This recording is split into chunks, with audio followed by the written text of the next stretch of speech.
이건 고린도후서 5장 17절부터 19절 말씀 가지고 서로 화목하라, 이런 제목으로 같이 은혜 나누기 원합니다. 서로 화목하라. 우리 6월을 호국 보훈의 달이다 이렇게 말하는데요. 호국이란 말은 나라를 지키기 위해서, 보호하기 위해서 그렇게 힘썼다 이것을 말하는 것이고, 보훈이란 말은 공훈에 우리가 담례한다, 기린다 이런 뜻이 있습니다. 그러니까 호국 보훈의 달이라는 것은 나라를 지키기 위해서 애쓰신 분들의 공과 그리고 헌신을 우리가 기리고 그리고 생각하면서 보답하자, 이런 내용입니다. 6월 그러면 우리가 어떻게 떠오르는 것이 6.25 전쟁이 떠오르지 않습니까? 참 우리 전쟁사가 많지만 6.25 전쟁은 안타까운 전쟁입니다. 다른 것 때문에 전쟁이 일어난 것이 아니고 이념 전쟁이기 때문에 그래요.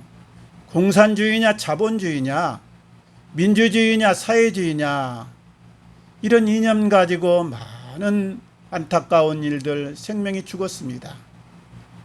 6.25 때 얼마나 피해가 많았는지 우리 남한과 유엔군이 대략적으로 26만여 명, 26만 한 5천여 명이 죽었습니다. 북한군과 중공군은 얼마나 죽었느냐? 이건 우리보다 훨씬 많아요. 그래서 대략적으로 63만여 명, 그래서 군인들만 100만 명 이상 죽었습니다.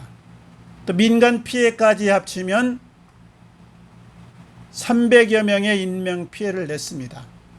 그리고 산업시설의 43%가 파괴되고 주택, 집이 33%, 3분의 1이 파괴되었습니다. 참 안타까운 이 사건인데요.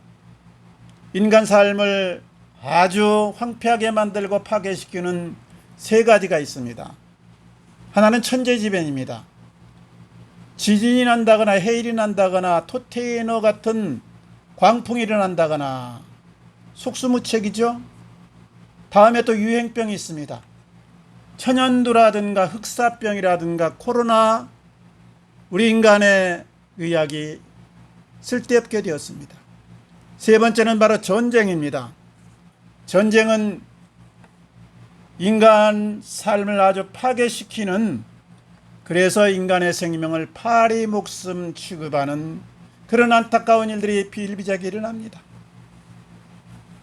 그 중에서 이 전쟁이라는 것은 인간 존엄성을 파괴하는, 생명을 말살하는 비극 중의 비극입니다.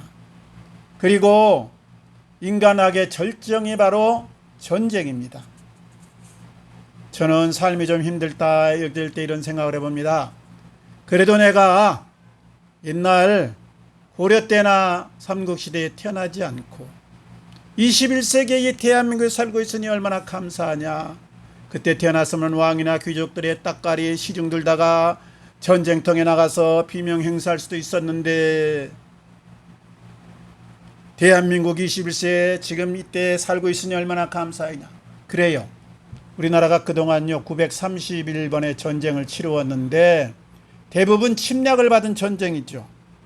그런데 제가 6.25 끝날 무렵에 태어났는데 지금 70여 년 동안 전쟁이 없는 태평시대입니다. 이것만 생각하면 다른 시름, 다른 어려움은 눈 녹듯 녹습니다. 아주 하나님 앞에 감사만 나옵니다. 좋은 나라가 어떤 나라이냐? 전쟁이 없는 나라입니다. 사람 관계의 좋은 사이가 어떤 사이냐? 싸우지 않고 화목하는 사이입니다. 사실 우리 인간은 싸우도록 지음받은 것은 아닙니다. 원래 하나님께서 하나님 안에서 행복을 누리면서 자연을 잘 조화를 이루면서 잘 멋지게 살라고 에덴 동산에 두신 것입니다. 그런데 그 에덴 동산에서 하나님의 법을 어김으로 추방을 당하고 그리고 하나님과 단절되었습니다. 그러니까 우리 사람 인간의 모든 문제는 하나님과의 단절에서부터 온 겁니다. 인간의 근본 숙제를 해결하는 것이 무엇이냐? 바로 하나님과 화목하는 것입니다. 하나님과 화목하지 않고 산다 그러면 하나님의 사랑을 받을 수 없고 하나님의 인도하심을 받을 수 없겠죠. 그리고 죽음 앞에 속수무책이 됩니다. 하나님 나라에 입성할 수 없으니 결국 마귀가 가는 지옥의 불 가운데 떨어질 수밖에 없는 것입니다. 지난주에 제 동문 고등학교 친구가 갑자기 죽었는데요. 그래요, 사람은 내일 일을 도통 알 수가 없습니다. 내일 무슨 일이 일어날는지 어떤 일을 만날는지 알 수 없어요. 언제 어디서 어떻게 죽을지 전혀 할 수 없는 존재입니다. 그래서 하나님과 화목하지 않고 하나님과 하나 되지 아니하고 산다는 것은 너무나 아슬아슬한 위태위태한 삶을 사는 것입니다. 보통 사람은 뭔가 실수하고 잘못하면 그래서 서먹서먹하고 막히게 되면 거기에 따른 대가를 지불하거나 아니면 좋은 선물을 갖다 주거나 아니면 헌신하고 봉사해서 푸는데요. 하나님은 좀 다릅니다. 하나님은 단호하게 말씀합니다. 너희가 나와 화목하는 길은 내가 정한다. 그냥 너희는 받아들이기만 하라 선언을 합니다. 이것이 바로 다른 종교와 기독교의 차이고요. 구약과 신약의 차이인 것입니다. 구약은 행위 언약입니다. 행위 언약. 하나님과 약속을 맺었지만 행위에 따른 언약이다. 그래서 할례를 받아야 되고 또 안식일을 지켜야 되고 그리고 11조를 드려야 되고 절기를 지켜야 되고 그래야 너희가 나의 백성이 되고 나의 사랑을 입는다 이거예요. 새로운 약속 신약은 뭐냐? 믿음 언약입니다. 믿음 언약. 믿으면 하나님이 약속하셨다 이 말이죠. 오늘 말씀 18절 말씀입니다. 그가 그리스도로 말미암아 우리를 자기와 화목하게 하시고, 그러니까 하나님이 우리 인간이 하나님과 화목하는 유일한 방법으로 제시한 것이 바로 예수 그리스도입니다. 이것은 우리의 이해를 촉구하거나 상식적으로 하나님이 정하신 것이 아니고 내 아들 예수 그리스도 외에는 구원주가 없다. 너희는 무조건 예수 그리스도의 피값을 의지하고 나와 화목하자. 그냥 하나님의 일방 선언입니다.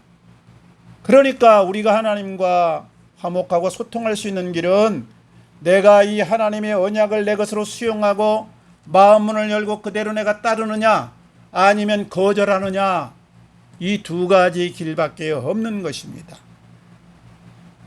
그리스도 안에 있으면 새로운 피조물이라 하나님과 화목된 새로운 관계를 가진 신분이 된다 이 말씀이에요. 하나님이 우리 새로운 피조물 된 예수 믿는 사람에게 원하는 것이 뭐냐? 먼저는 하나님 나와 좀 잘 소통하고 지내자. 두 번째는 너희들끼리 서로 화목하고 지내라. 이 두 가지예요. 제가 자녀들에게 원하는 첫 번째가 뭐냐? 나하고 좀 잘 통하고 지내자. 이게 어버이날 선물 보내고 안 보내는 건 차후 문제입니다. 이건 보내도 좋고 안 보내도 괜찮고 이거예요. 좀 소통하고 지내자. 우리가 하나님하고 소통하고 지내기를 하나님이 원하는데 하나님과의 소통이 무엇이냐? 하나님과 대화하는 것입니다.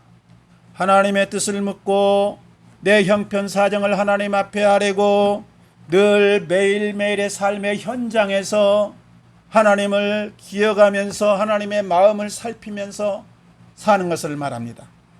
그러면 우리가 예배드리고 또 헌금하고 찬송하고 봉사하는 것은 무엇이냐? 이건 쓸데없는 것이냐? 그것은 아니고 하나님과 새로운 관계를 형성한 새 피조물 된 우리가 하나님 앞에 당연히 나타내는 이 결과입니다. 그러니까 예배나 헌금이나 헌신이라는 것은 열매고 결과이지 이것이 하나님의 자녀가 되고 새로운 피조물 되는 조건은 아니다 이 말이지요. 늘 하나님과 화목하면서 잘 소통하며 사심으로 승리하고 하나님의 사랑을 받는 은혜가 넘쳐나시기를 주님 이름으로 축원합니다. 그 다음에 이제 하나님과 화목한 사람에게 하나님이 원하는 것은 모든 사람과 화목하라 이거예요. 모든 사람과 화목하라. 오늘 말씀 18절에 그랬잖아요. 화목하는 직분을 주셨다. 19절에는 화목하게 하는 말씀을 우리에게 부탁하셨느니라. 부모와 잘 통하고 부모와 관계가 좋은 자녀에게 바라는 두 번째 부모 소원이 뭡니까? 자기들끼리 자녀들끼리 서로 사랑하면서 소통하며 사는 것입니다. 생명체가 살아가자면요, 이 세 가지 싸움이 필요합니다. 먼저는 자연 조건, 환경과의 싸움이 있습니다. 두 번째는 서로 다른 개체와의 싸움이 있어요. 같은 동족이 아니라 다른 개체와도 싸워야 돼요. 세 번째는 개체 간의 싸움이 있는데 이것을 경쟁이라고 합니다. 여기서 문제가 되는 것은 사람은 자연 환경과 여건과 싸움에서 승리를 많이 했어요. 다른 동식물과의 싸움에서 이겼어요. 문제는 같은 개체 간의 싸움이 치열하다는 겁니다. 지금 우리에게 문제가 되는 것이 무엇입니까? 사회 갈등이 무엇입니까? 여야가 서로 싸우고 정부와 의사가 서로 싸우고 회사와 노조가 싸우고 남북이 서로 총불을 겨누르고 으르렁대고 있는 것. 왜 이러느냐? 한마디로 말하면 현실이 녹록치 않다. 살기가 쉽지 않다. 그래서 너 죽어야 나 산다. 이런 식으로 나가는 것 아닙니까? 생존 경쟁이라는 말이 있어요. 살기 위해서는 경쟁해야 된다 이 말이죠. 생물은 번식의 욕망이 있습니다. 그런데 자수익 번식의 능력이 날로 높아갑니다. 그러다 보니까 필요한 먹이도 부족하고 필요한 공간도 적어지고 설 자리도 없어집니다. 그러니까 자연히 싸움이 일어날 수밖에 없는 것이죠. 이것이 바로 에덴 동산을 잃어버린 생명체의 비극입니다. 오늘 말씀 27절을 보면 예수 그리스도 안에 있으면 새로운 피조물이라 이전 것은 지나갔으니 보라 새 것이 되었도다. 무슨 말입니까? 너희는 예수 그리스도에 인해서 잃어버렸던 에덴의 행복을 다시 회복한 새로운 피조물이라 이 말이에요. 그러니까 새로운 피조물답게 그 가치관을 따라서 살라는 겁니다. 우리가 늘 기억할 것이 있어요. 새로운 피조물 된 우리는 기억할 것이 있다. 뭐냐? 우리의 싸움은 혈과 육에 관한 싸움이 아니고 영적이라는 싸움입니다. 그러니까 사람과의 싸움이 아니고 죄와의 싸움이고 사탄 마귀와의 싸움이라 이 말이에요. 죄와 싸우고 사탄 마귀와 싸우는데 정말 중요한 것은 뭐냐? 기준을 바로 세워야 되는데 내가 예수 그리스도의 마음으로 사느냐 아니면 내 육적인 본성을 따라서 사느냐, 이것이 갈림길입니다. 주님의 마음으로 살면 영적 싸움에서 승리하는 것이고 내 육적 본성을 따라 살면 우리는 다시 실패할 수밖에 없는 것입니다. 주님의 마음이 무엇입니까? 여러 가지로 표현할 수 있는데 그게 세 가지만 보면 공평하신 마음, 평등의 마음이죠. 두 번째 긍휼의 마음, 그리고 사랑의 마음입니다. 그래서 예수님은 생전에 모든 사람을 차별 없이 평등하게 대우하셨습니다. 제사장이나 서기관이나 바리새인이나 아니면 천민인, 창기나 세리나 아주 어려운 사람이나 똑같이 외모로 사람을 지위로 판단하지 아니하시고 대우하셨습니다. 또 모든 사람을 불쌍히 여겼습니다. 그리고 무슨 문제를 가지고 나오든지 사랑으로 품어주셨습니다. 그러니까 예수님은 누구를 대하든지 평등하게 그리고 긍휼의 마음으로 사랑으로 감싸 안았다는 것 말씀입니다. 누가복음 9장 54절 보면 예수님이 사마리아 성을 지나는데 사마리아 사람들이 예수님을 비난하고 그리고 환영하지 않고 배척을 합니다. 여기에 울분을 느낀 요한과 야고보가 예수님 앞에 말합니다. 아니, 이 사람들이 감히 우리를 희롱하고 배척을 해요? 주님, 안 되겠습니다. 본때를 좀 보이셔야겠어요. 하늘에서 불을 내리셔가지고 저들을 싹 한번 태워버리시면 다른 사람들이 감히 우리를 넘보겠습니까? 본때를 보이시죠? 그때 주님이 야, 너희들 참 바른 말했다 이렇게 안 하시고 두 제자를 크게 꾸짖습니다. 그리고 그냥 조용히 다른 동네로 갑니다. 내가 아니면 칼을 받아라. 이거 잘못된 종교입니다. 우리 주님은 배척을 받아도 어디까지나 인내하시고 긍휼하시고 사랑으로 품으셨다는 말이에요. 왜 당시 예수님께 나온 세리나 창기들이 나중에 변화되고 새 사람으로 거듭났느냐? 바로 예수님의 이 평등함, 차별 없이 대우하심, 그리고 늘 긍휼히 품어주심, 그리고 사랑으로 감싸나 주심에 감동을 먹고 그렇게 된 겁니다. 우리나라에 한 100여 년 전에 선교사들이 이 땅에 왔는데 왜 복음이 삽시간에 이 삼천리 반도를 뒤덮고 그렇게 기독교인들이 많아졌느냐? 선교사들의 차별 없는 이 평등한 마음, 왕을 대하나 귀족을 대하나 천민을 대하나 똑같이 긍휼히 여기고 사랑하는 그 마음, 그것 때문에 그들이 녹아지고 감동을 먹어서 예수를 믿고 하나님의 자녀로 거듭났던 것입니다.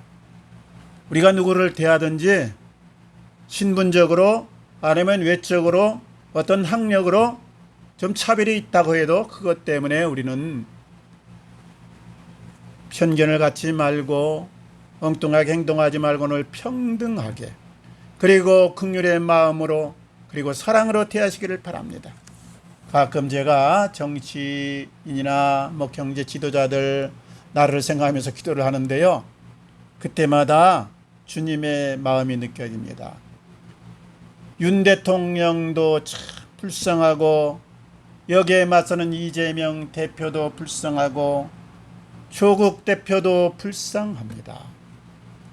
이혼 소송에 휘말린 노소영 관장도 불쌍하고 지금 지탄받고 있는 최태원 회장도 역시 불쌍하고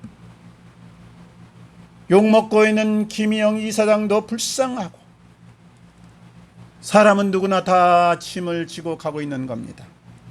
신라고 난 모든 세상 사람은 불쌍한 자들입니다. 그래서 각기 자기의 길, 자기 역할을 하느라고 얼마나 버거워하면서 힘들고 고달프게 사는지 모릅니다. 우리 모두 삶의 현장에서 주님 마음 가지고 주님의 마음으로 세상을 품기 바랍니다.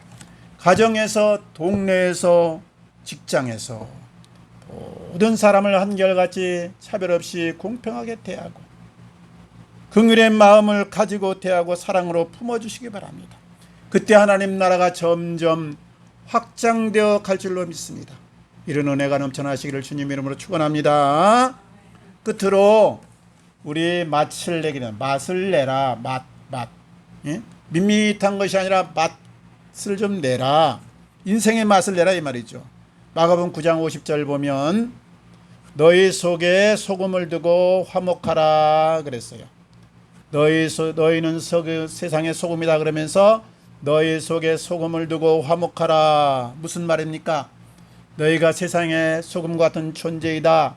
그러니까 소금을 가지고 화목을 이루라. 우리는 이 공동체란 이름으로 서로 편가르기를 좋아합니다. 그래서 어떤 때는 지역이다, 호남이다, 영남이다, 충청이다 가르고 어떨 때는 학교 인연으로 가르고 어떨 때는 보수 진바로 나누고 어떤 때는 집단 이기주의로 해서 나누고 그러면서 갈등하고 싸웁니다. 그런데 싸움은 소모되는 것이고 그리고 낭비입니다. 다툼은 패망의 지름길입니다. 회사와 노조가 계속 싸움만 하게 되면 어떻게 됩니까? 결국은 망하는 수밖에 없습니다. 여야가 너 죽어야 나 산다 나가면 결국은 나라가 망하는 수밖에 없습니다. 백성들이 고달플 수밖에 없습니다. 교회가 나만 옳다 싸우면 안티그리스도인들이 판을 치고 사탄 마귀가 박수를 칩니다. 소금을 두고 화목하라 했는데 소금의 역할이 뭐예요? 두 가지 크게 보면 짜게 해서 부패를 막는 것이고 맛을 내는 겁니다. 음식에 소금이 전혀 안 들어가면 맛이 하나도 없잖아요. 그러니까 썩어짐을 막고 그리고 살맛 없는 세상을 살맛 나게 좀 해라 이 말이에요. 말하자면 우리가 처한 이 곳곳의 삶의 현장에서 썩어가거든 부패되거든 잘못되거든 그대로 그저 모른 채 방관하지 말고 막아서는 역할을 해라. 사람들이 우울해하고 의기소침하고 낙심되거든 모른 채하고 지나가지 말고 위로하고 품어주며 격려하고 다시 살 소망을 갖도록 좀 도와주라 이 뜻입니다. 예수님이 우리 삶의 모델인데요. 예수님이 어떻게 사셨습니까? 우리도 예수님처럼 살면 하나님 앞에 합격을 하고 칭찬을 듣게 되는데 예수님은 늘 섬기는 자세로 살았어요. 섬기는 자세. 그러니까 우리가 무슨 일을 하든지 혹시 대통령을 하든지 아니면 말단 직원을 하든지 어디 알바를 하든지 섬기는 자세로 우리가 살면 됩니다. 섬기는 자세로. 겸손으로 허리를 동이고 종으로 주님이 사셨습니다. 늘 자신을 희생하며 헌신하며 내어줬습니다. 그러니까 그리스도인은요, 영적으로 보면 복을 받으라고 하나님이 불렀지만 육적으로 보면 세상에서 손해보라고 불렀다. 독일의 본헤포 신학자가 말하듯이 그리스도인은 세상적으로는 손해를 보라고 부른 존재다. 손해를 범으로 상대를 유익해 함으로 감동을 주라고 부른 존재다 이 말이죠. 세 번째, 주님은 솔선수범을 보이셨습니다.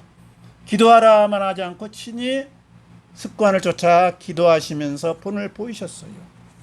제자들의 발을 씻으셨어요. 본을 보이신 겁니다. 십자가에 달려서 사랑이 무엇인가를 우리에게 보여주셨습니다. 이렇게 살면서 복음을 전하고 사랑으로 감싸 안으면서 하나님 나라를 건설하고 하나님의 나라를 확장해 나갔던 것입니다. 세상의 소금으로 우리가 부패를 막아서고 늘 만나는 세상을 만들기 위해서 우리가 격려와 위로 사랑으로 나가는 이런 귀한 은혜가 넘쳐나시기를 주님 이름으로 축원합니다. 이야기 하나 마치겠습니다. 윤만호라고 있습니다. 윤만호. 이제 어릴 때 옛날에는요, 이 질병이 많아서 천연두 뭐 여러 가지 즉사병 질병이 많았는데 의학시설이 약했으니까 이분도 이제 이렇게 소아마비를 앓았어요.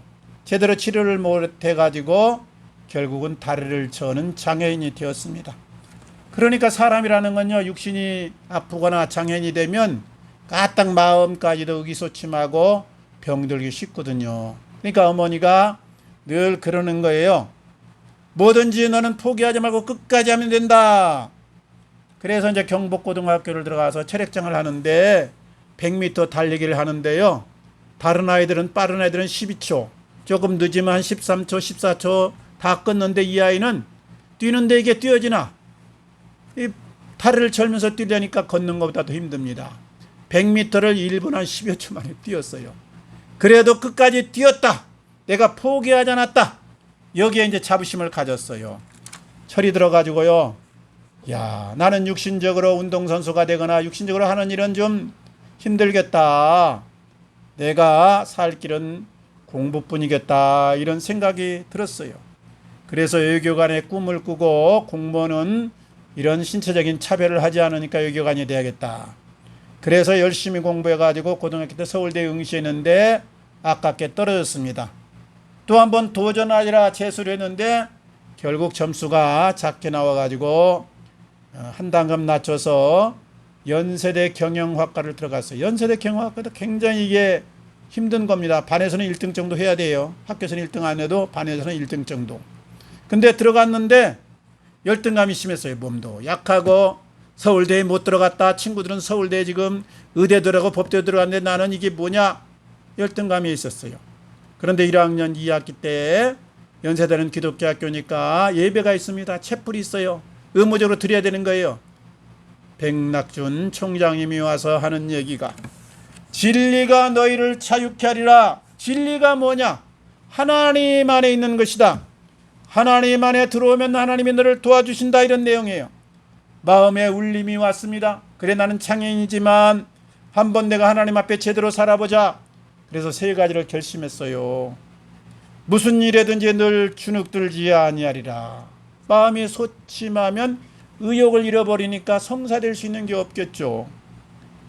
내가 어떤 일을 만나거든 믿음으로 내가 도전하리라. 도전해야 실패가 있든 성공이 있든 열매가 있든 없든 하든 거 아니에요. 도전 자체를 안 해버리면 이게 안 되는 거죠. 도전하리라. 다음에 내가 스스로 포기하지 않으리라. 외적으로 어쩔 수 없는 것은 모르겠지만 내 스스로는 절대 포기하지 않으리라.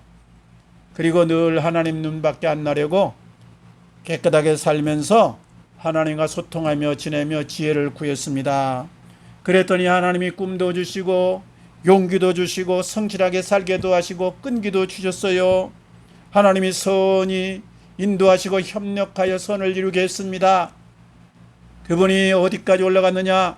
산업은행 부행장까지 되시고 산은금융지주 사장도 지내고 이화의 한영 회계법인을 이끌고, 그리고 지금은 나이가 좀 한 70세가 되셨는데요. 3377을 이끌고 있습니다. 3377이 뭐냐? 하루 3가지 이상 좋은 일을 해야겠다. 하늘나라가 가깝다. 하루에 30분 이상 책을 읽어서 계속해서 내 실력을 쌓아야겠다. 하루에 7가지 이상 감사하자. 그래야 불평이 사라진다. 7곡 이상 노래함으로 내 마음을 쾌활하게 하자. 3377. 그분은 이것을 매일 실천하면서 70세가 되었는데 이것을 보급하면서 앞장서고 있습니다. 이렇게 살면 우리 마음도 적극적으로 되고 우리 감정도 쾌활해져서 어떤 어려움 앞에 쉽게 포기하거나 주눅들지 않냐고 이겨나갈 수 있다, 이거죠. 지금은 기업의 멘토로서 기업 CEO나 여러 전문 경영인들을 지도 편달하고 있습니다. 윤만호 회장님 이렇게 말합니다. 하나님이 우리에게 주신 것은 두려워하는 마음이 아니요 오직 능력과 사랑과 절제하는 마음입니다. 우리가 이 하나님의 말씀을 믿고 주님을 따라서 정말 우리가 한번 섬김으로 살고 희생으로 살고 솔선으로 산다고 하면 하나님 나라가 확장되고 하나님의 사랑이 넘쳐나는 이 사회가 될 줄로 믿습니다. 이런 은혜가 넘쳐나시기를 우리 주님 이름으로 축원합니다. 같이 기도하겠습니다. 아버지 감사합니다.